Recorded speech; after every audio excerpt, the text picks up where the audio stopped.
Hello, and welcome to the dpost.com's High School Sports Chat. I'm Joey LaMonaco, and I'm joined by Sean Manning, the dpost.com's prep beat reporter. How are you doing today, Sean? Good, Joey. And yourself? No, you had a bit of a sore throat. You feeling better, though? Yeah, a little bit. It's still a little tender, but yeah. Well, I'm glad you're able to join us today. So Morgantown is off this week. The team has concluded its regular season slate, but things could still change this week with the last week of the prep season in terms of seeding for the Mohegans. What should we expect there? Morgantown currently sits at they're 8-2 on the year, and they're number 8 in the WVSSC rankings. And since they don't play this week, a few teams ahead of them do play, and Morgantown really needs to hope that some of those teams get knocked off ahead of them, because if not, they would have to potentially play number 1 Cabell Midland in the second round. And Cabell Midland is the only undefeated team in Class AAA and has just been dominant this year. So right now they really need one of those teams in front of them to get knocked off.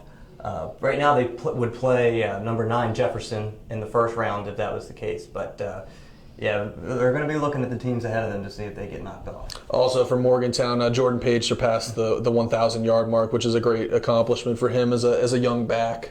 At the junior, he had a great year. He actually broke 1,000 yards on his last carry of the regular season, a 16-yard touchdown. And he's really been the spark plug for that Mohegans offense. One game he was injured in against Wheeling Park, they couldn't get anything going on offense and ended up losing 35-7. So he's definitely the catalyst for that offense. From the postseason to the offseason we go, and UHS 2-8 finish. But John Kelly and the Hawks, they're not talking about what could have been. There's something to build off with this result despite the win total. And at the beginning of the year, Coach Kelly knew that this team was going to struggle. They lost 91% of their offense from last year, a team that went 10-2 into this playoffs. And this year it was kind of just see what you got, feel it out, and then we'll build off that next year. And they really started to get things going towards the end of the year. They won 2 of their last 3 games. They lost to Morgantown in the Mohawk Bowl last week. But there's some bright spots, some young kids who got a chance to play this year, got their feet under them, and we'll see how they do next year. All right, let's move on to Preston. Class AA, the top seed Bridgeport rolls in. What can you expect out of that matchup? What would be considered a good result out of that matchup when you're going up against the top dogs? Bridgeport, they're currently 8-0-1 on the year. They tied Wheeling Park because it was canceled for lightning.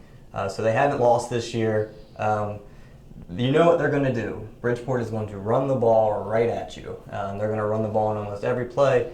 And Preston just has to hope that they get in front of some of those players for Bridgeport, because things haven't really gone right for the Knights at all. The second half of the season, they're 0-5 in their last 5. They just have to go play for pride. This is their last game of the season. Go out there, try and stop this team that no one else has been able to stop this year. Now, the CB's offense, we're moving on to Clay-Battelle, has been scoring at a good pace, but will they need an immaculate reception against Madonna? They have Madonna at home. Madonna has always been a thorn in the CB side. Coach Ryan Wilson down there in Blacksville always talks about how we got to beat Madonna this year. We got to beat Madonna this year. And they did finally get a win against them last year, the first one in 6 years. Clay-Battelle has had a rough patch this season. Couldn't get the offense going at the beginning of the season, but now they're scoring at will. Jared Hockenberry at quarterback, and the emergence of Zach Bain at running back. He's almost run for 700 yards this year after having 120 through the first 4 games of the season. So CBs are really flying high right now. That Hockenberry, he's all 5 food groups when you talk about the ways he can score. Figures to be an exciting finale to the prep football slate. Thank you, Sean. Once again, I'm Joey LaMonaco, and be sure to go to thedpost.com to check out High School Sports Chat and all of our other coverage.